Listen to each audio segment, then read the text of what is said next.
एक बार अब की बार बहनें बोलेंगी, उसके बाद आप बोलेंगे। बहनें बोलेंगी ना, बोलिए भारत माता की।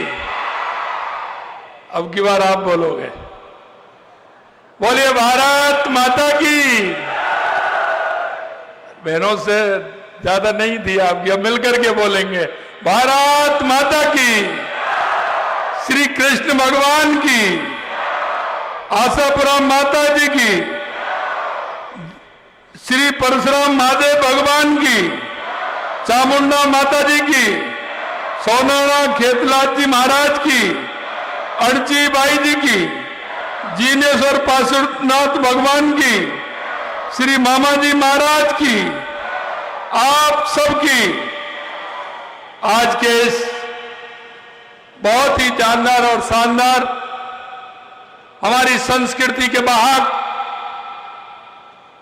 जो हमेशा इस संस्कृति पर इस तरह से यज्ञ होते आए हैं, ऐसे श्री विष्णु महायज्ञ में और उसके मुख्य प्रवेश द्वार के उद्घाटन के कार्यक्रम में मंच पर विराजमान अनंत श्री विभूषित जगत गुरु शंकराचार्य स्वामी नरेंद्रानंद जी सरस्वती जी महाराज, सुमेरु मठ काशी, परम पूज्य रविंद्र जी महाराज, परम पूज्य दाता श्री महेंद्र सिंह जी राणावत जी, गदाधिपति कृष्णधाम, परम पूज्य परशुराम गिरी जी कनाना मठ, परम पूज्य अवैदास जी महाराज तखतगढ़, परम पूज्य समताराम जी महाराज, परम पूज्य चेतन गिरी जी महाराज, कैबिनेट में मेरे साथी कैबिनेट मंत्री भाई जोराराम जी कुमावत साहब, भाई ओटाराम जी देवासी साहब, हमारे लोकप्रिय सांसद पीपी चौधरी जी, जिला प्रमुख श्रीमती रश्मि सिंह जी, बाली के हमारे विधायक पूर्व मंत्री श्रीमान पुष्पेंद्र जी राणावत साहब, जिला अध्यक्ष सुनील भंडारी जी, विधायक निम्बाहेड़ा श्रीचंद कृपलानी जी, विधायक मारवाड़ श्री केसाराम जी, सोजत विधायक श्रीमती शोभा चौहान जी, सिवाना विधायक अमीर सिंह जी बायल साहब और विधायक छगन सिंह जी राजपुरोहित, पूर्व सांसद पुष्प जैन जी, पूर्व विधायक पाली श्री ज्ञान जी पारक, प्रधान पंचायत समिति देशोरी श्रीमती संगीता कमर राजपुरोहित, छोक सिंह जी राजपुरोहित जी, आदरणीय बाबू सिंह जी खरगढ़ साहब, समस्त इस कार्यक्रम में मंच आसीन सभी अतिथिगण और मेरे सामने बैठे मेरे पूजा योग बुजुर्गों, नौजवान दोस्तों और इतनी बड़ी संख्या में मेरी माता बहनों, सबसे पहले तो मैं इस हरि विष्णु यज्ञ जो आपके यहाँ हो रहा है, इसके लिए मैं हमारे महाराज महेंद्र सिंह जी महाराज जी को मैं प्रणाम करता हूं, नमन करता हूं और उनको कहना चाहता हूं कि देश के यशस्वी प्रधानमंत्री नरेंद्र मोदी जी कहते हैं कि विकास के साथ विरासत भी आवश्यक है। इस तरह के आयोजनों से देश की संस्कृति, देश का सनातन मजबूत होता है। ऐसे आयोजन से जो हमारे मन के अंदर का जो भाव है वो प्रकट होता है। आने वाली पीढ़ी को वो विश्वास होता है कि हमारी संस्कृति हजारों सालों से, जिस तरह से हमारी संस्कृति दुनिया में सबसे अगर कोई मजबूत संस्कृति है तो वो हमारी संस्कृति है। आज मैं ऐसे समस्त संत विद्वान जनों, भक्तगणों को, संतों को जो एक बार मेरे इस कार्यक्रम में आने से आप सभी के दर्शन हुए, निश्चित रूप से मैं धन्य हुआ हूं। आज घोड़बाड़ की तपोभूमि श्री कृष्णधाम गुड़ा मंगलयान की इस पावन धरा पर उपस्थित होकर मैं स्वयं को भी धन्य मानता हूं। मैंने आयोजन देखे, लेकिन ऐसे आयोजन बहुत कम होते हैं और महाराज जी के प्रयास से और आप सभी जनप्रतिनिधियों के प्रयास से, साधु संतों के आशीर्वाद से एक बहुत ही अच्छा कार्यक्रम आयोजन हुआ है। मैं पुनः आपको धन्यवाद देता हूं। ये भूमि केवल एक स्थान नहीं बल्कि तप, साधना और भक्ति की अद्भुत ऊर्जा से अलौकिक तीर्थ है। ये अलौकिक तीर्थ है। सबसे पहले मैं शीश नवाता हूं परम पूज्य गुरुदेव श्री श्री 1008 ब्रह्मलीन शंकर गिरी जी महाराज कालेश्वर महादेव मठ जी के चरणों में नमन करता हूं, जिनकी कृपा और आशीर्वाद से यह पुण्य अवसर संभव हुआ है। साथ ही में परम पूज्य गुरुदेव दाता श्री महेंद्र सिंह जी महाराज जी, गदाधिपति श्री कृष्णधाम गुड़ा मांगलियान को सादर प्रणाम करता हूं, जिनकी साधना और मार्गदर्शन में दिव्य आयोजन हुआ है। भगवान श्री हरि विष्णु जगत के पालनहार हैं। जब जब अधर्म बढ़ता है तब तब अवतार लेकर धर्म की पुनः स्थापना करते हैं। और हम कहते हैं कि हमारी संस्कृति है कि जिस तरह से आदताएं बढ़ते हैं, कोई ना कोई वीर पुरुष आता है, उनका अंश उसमें होता है, वो समाज को रास्ता दिखाने का काम करते हैं। मैं कहना चाहता हूं, आज के इस आयोजन से एक बहुत बड़ी इच्छा शक्ति आपके अंदर मजबूत होगी, क्योंकि हमारी संस्कृति में इन यज्ञों को और महायज्ञ जो होते हैं उनका बहुत बड़ा पुण्य मिलता है। इसलिए सनातन धर्म के पुनरुत्थान का एक पावन माध्यम है। यज्ञ के माध्यम से हम सभी ईश्वरीय कृपा प्राप्त करते हैं, जो हमें धर्म, भक्ति और ज्ञान के मार्ग को अग्रसित करता है। विष्णु महायज्ञ केवल धार्मिक अनुष्ठान नहीं है, बल्कि राष्ट्र और समाज के कल्याण की भावना को प्रेरित करने का महान कार्य माना जाता है। यज्ञ की अग्नि केवल आहुतियों को ही नहीं, बल्कि हमारे विकारों, बुराइयों, अहंकार को भी भस्म कर देती है। जो मां व्यक्ति के मन में जो अहंकार होता है उसको भी भस्म करने का काम करती है। इस अवसर पर आयोजित किया जा रहा है संत सम्मेलन, महामहोत्सव न केवल संतों की वाणी का साक्षात्कार करने का अवसर देता है, बल्कि समाज को धर्म, संस्कृति और संस्कारों को की ओर अग्रसित करने का काम भी करता है। आने वाली युवा पीढ़ी को एक अच्छा और सच्चा रास्ता दिखाने का काम करता है। संतों का दर्शन, सत्संग आत्मा के शुद्धिकरण का एक अद्भुत साधन है। संतों की वाणी में बहुत शक्ति होती है, जो पतित पावन की पावन बना देती है, मन को भी पावन करती है और अंदर के विकार मिटा करके मन के अंदर को भी पावन करने वाली होती है। मित्रों, आज हम सौभाग्यशाली हैं कि हमारे देश में एक ऐसा नेतृत्व है जो सनातन संस्कृति के पुनरुद्धार के लिए संकल्पबद्ध है। देश के यशस्वी प्रधानमंत्री नरेंद्र मोदी जी के नेतृत्व में भारत में सनातन धर्म का पुनर्जागरण हो रहा है। यही नहीं, जैसा मैंने कहा था, विकास भी और विरासत भी।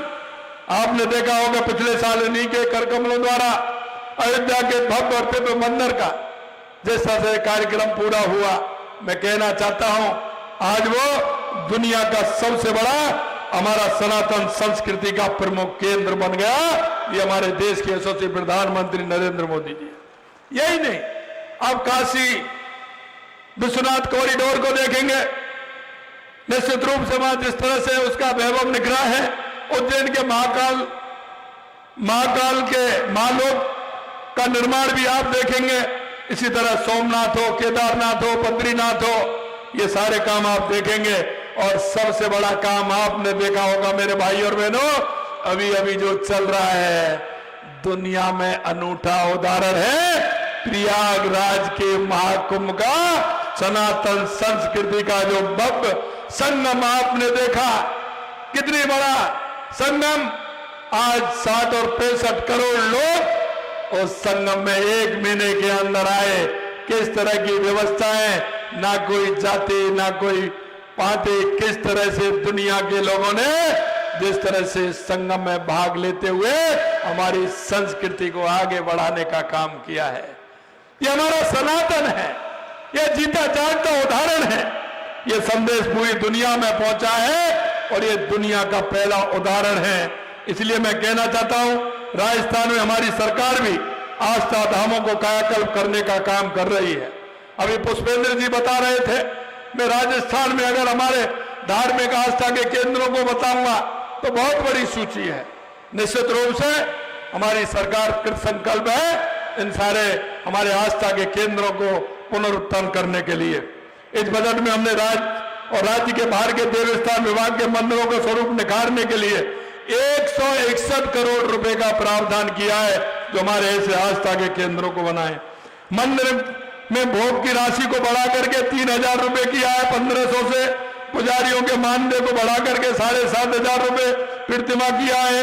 हमने खाटू श्याम जी के मंदिर की भव्यता के लिए 100 करोड़ रुपए का कार्य उसमें करवा रहे हैं। दीपावली, होली, शिवरात्रि, रामनवमी को आम जन पूरी श्रद्धा के साथ मना सके, इस दृष्टि से लगभग 600 मंदिरों में इन अवसरों पर विशेष साज सज्जा और आरती के कार्यक्रम आयोजित किए जाएंगे। आरती के कार्यक्रम आयोजित किए जाएंगे। हमारी सरकार गौतमेश्वर मंदिर, अरनौत, प्रतापगढ़, करणी माता मंदिर, नीमच माता मंदिर, उदयपुर जैसे बहुत से मंदिरों के विकास कार्य करवा रही है। पुष्कर में, अजमेर में ब्रह्मा मंदिर कॉरिडोर और सरोवर परिक्रमा, रणछोड़ राय, खेड़ तीर्थ, पचमदरा, अनेक ऐसे स्थान है। साथ ही धूलेश्वर महादेव, गुड़ामलानी, अम्बे माता मंदिर, सुमेरपुर, प्रेम सागर तालाब, सवाई भोज मंदिर, आसीन भीलवाड़ा जैसे अनेक आस्था के केंद्र को हमने चरणबद्ध तरीके से लिया है। उनका काम हम आगे कर रहे हैं। हमारी सरकार ने वरिष्ठ नागरिक तीर्थ यात्रा योजना के तहत श्रद्धालुओं को अयोध्या, काठमांडू, पशुपतिनाथ तीर्थ स्थलों पर जाने के लिए भी बजट घोषणा की है। 6000 वरिष्ठ जनों को हम हवाई जहाज से भेजेंगे और 50,000 वरिष्ठ जनों को एसी ट्रेन के कोच में भेज करके उनकी यात्रा पूरी कराएंगे। क्योंकि सभी के मन में होती है कि जीवन के जब कुछ समय बचता है कि हम सभी देवी देवताओं के दर्शन करें, सभी तीर्थों में जाएं, सभी धामों में जाएं, उसके लिए सरकार ने व्यवस्था की है। आज इस पावन अवसर पर सभी को संकल्प लेना चाहिए कि हम सब अपने धर्म, संस्कृति और संस्कार को जीवन में अपनाएं, समाज में सनातन धर्म के प्रचार प्रसार में योगदान दें।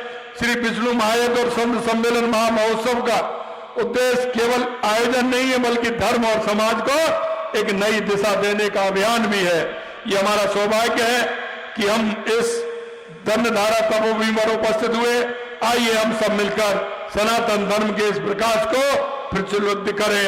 जय श्री कृष्णा, बोल बंसी वारे की जय। और महाराज जी ने कहा है मेरे को, महाराज जी वैसे तो पुष्पेंद्र जी ने बहुत काम गिनाए हैं, हर विधानसभा में काम हुए हैं, बहुत काम हुए हैं, लेकिन यहाँ का जो उच्च प्राथमिक विद्यालय है, ऐसे संत होते हैं जिनको समाज की चिंता रहती है। मैं धन्यवाद देना चाहता हूं महेंद्र जी, राणवत महाराज जी को, और पुष्पेंद्र जी ने भी कहा यहां की जो मांग है वो उच्च प्राथमिक विद्यालय को माध्यमिक विद्यालय करने की, हम उसको भी पूरा कर रहे हैं। आज हम घोषणा करते हैं कि आपका स्कूल भी जो महाराज जी ने कहा है वो भी माध्यमिक हो जाएगा। पुणे में आयोजकों को और हम दानदाताओं को भी और आप सभी को पुणे में बहुत बहुत धन्यवाद देता हूं कि इस कार्यक्रम में मुझे बुलाया। एक साथ हमारे सभी परम पूज्य संतों के दर्शन का लाभ मिला और आप सभी के दर्शन का लाभ मिला। इस तपोभूमि में मेरे को आने को मौका मिला। आप सभी को बहुत बहुत धन्यवाद। जय हिंद, जय भारत, जय राजस्थान। बोलो बंसी वारे की जय, गिरिराज धरण की जय, कृष्ण भगवान की जय। बहुत बहुत धन्यवाद। बहुत बहुत धन्यवाद। और मैं आभार अभिव्यक्त करने के लिए